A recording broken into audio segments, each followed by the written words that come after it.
السلام علیکم۔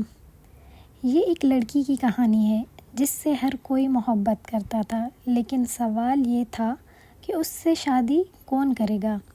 کہا جاتا ہے کہ ایک نوجوان نے اپنے والد سے کہا، میں ایک لڑکی سے شادی کرنا چاہتا ہوں جسے میں نے دیکھا ہے اور جس کے حسن و خوبصورتی اور دلکش آنکھوں نے مجھے پاگل کر دیا ہے۔ والد خوشی سے مسکراتے ہوئے جواب دیتا ہے، کہاں ہے وہ لڑکی تاکہ میں تمہارے لیے اس کا رشتہ مانگوں۔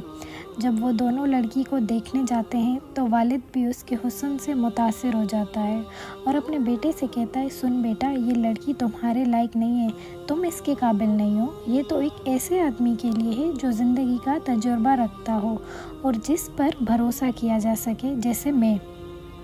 لڑکا اپنے والد کی بات سن کر حیران ہو جاتا ہے اور کہتا ہے، نہیں، میں اس سے شادی کروں گا، نہ کہ آپ۔ پھر وہ دونوں جھگڑتے ہوئے پولیس اسٹیشن چلے جاتے ہیں تاکہ مسئلہ حل کیا جا سکے۔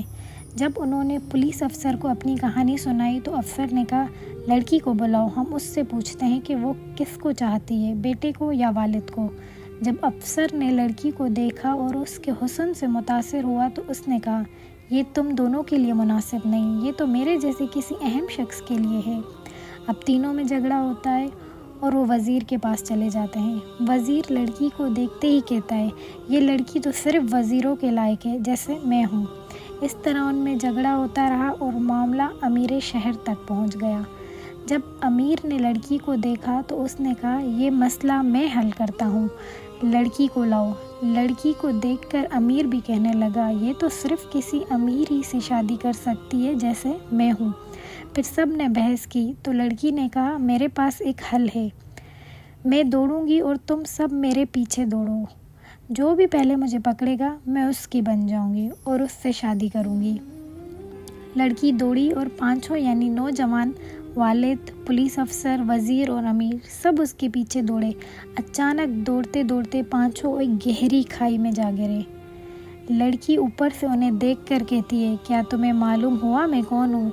میں دنیا ہوں، میں وہ ہوں جس کے پیچھے ہر انسان دوڑتا ہے اور اپنی آخرت اور دین کو بھول جاتا ہے۔